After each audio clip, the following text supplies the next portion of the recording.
안녕하세요. 민사원 변호사입니다.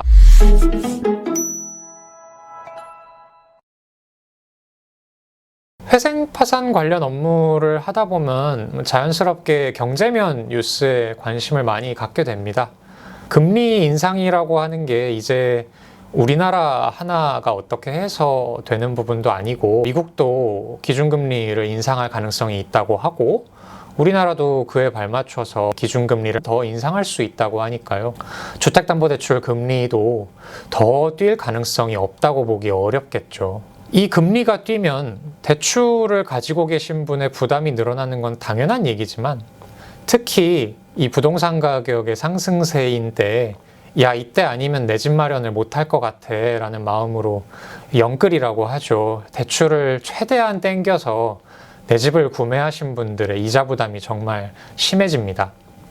소득은 정체되어 있는데 이자 부담이 늘어나는 건 당연한 거고, 또 주택담보대출을 제외한 다른 일반 신용대출까지 가지고 있다 그러면은 사실 소득의 대부분을 이자로 지출해야 되는 상황에 처하기도 하는데요.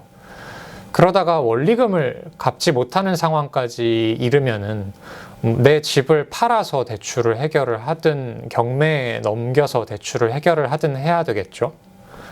그런데 집이 고가에 팔리기라도 하면 다행인데, 이 부동산 가격이 최근 오름세로 돌아섰다고는 하지만 이 재건축 같은 호재가 있는 지역이 아니고서는 또 막상 그렇지 않은 모양이고요.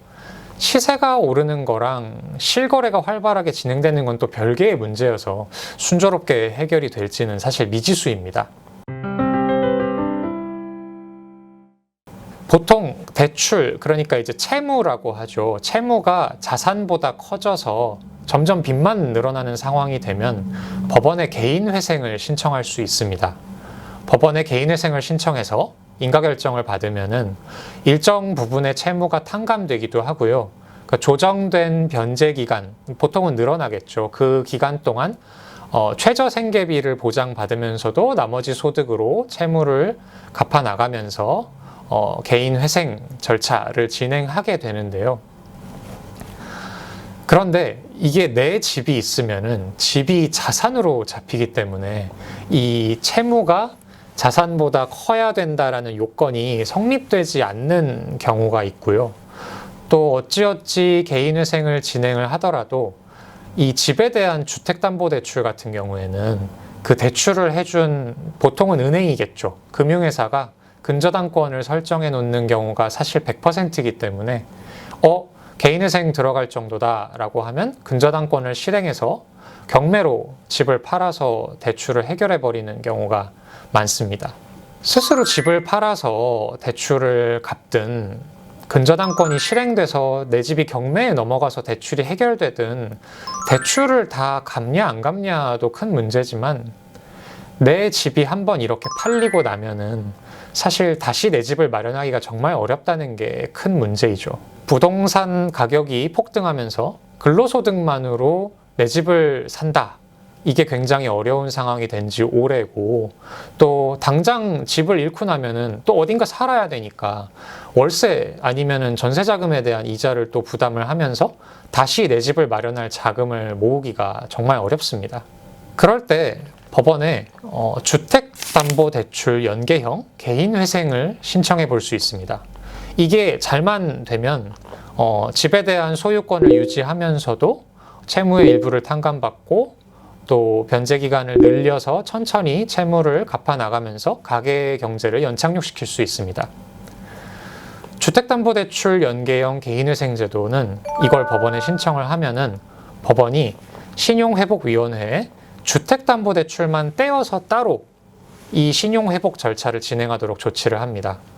그래서 신용회복위원회에서 주택담보대출에 대해서 신용회복을 진행을 하면 법원은 이제 나머지 빚, 나머지 대출에 대해서만 개인회생을 진행하는 거죠. 그렇게 되면은 이 법원의 개인회생이 진행되는 3년에서 5년 정도의 기간 동안 주택담보대출에 대해서는 이자만 지급을 하면 되고요.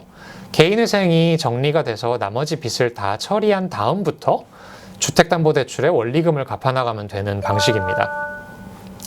이게 특히 큰 장점이 뭐냐면은 이 개인회생이 진행되는 동안 주택담보대출의 채권자인 금융회사가 근저당권을 실행해서 내 집을 경매에 넘기는 게 금지된다는 점입니다.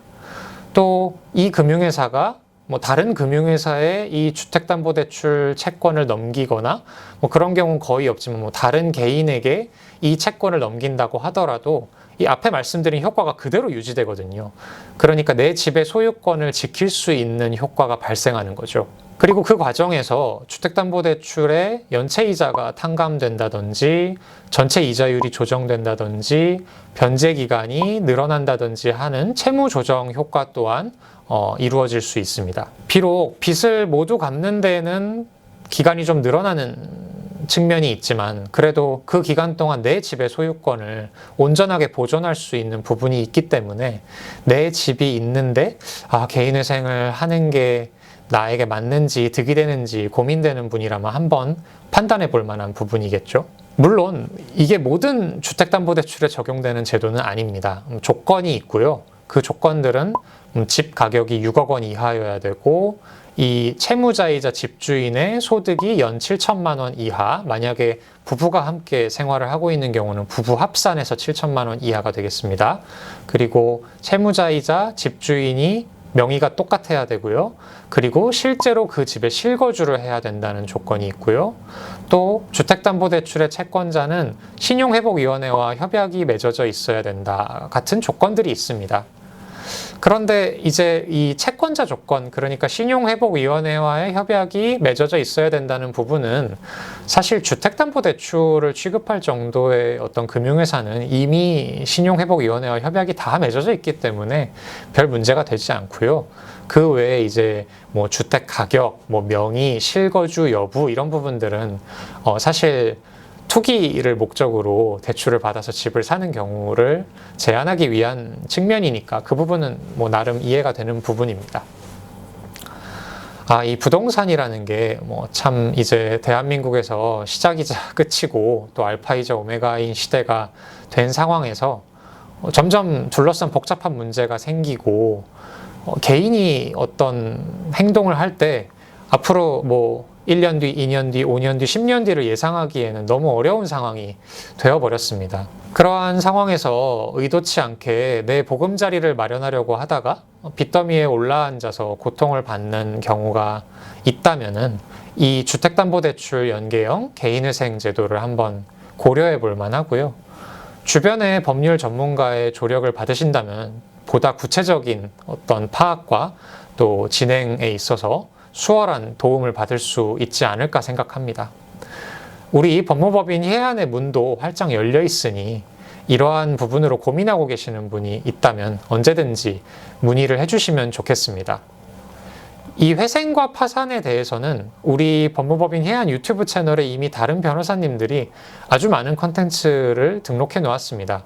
그 부분도 한번 시청을 해보신다면 큰 도움이 될 거라고 생각합니다. 오늘 시청해 주셔서 감사드리고요. 저는 또 유익하고 도움이 되는 법률 이야기로 돌아오도록 하겠습니다. 감사합니다.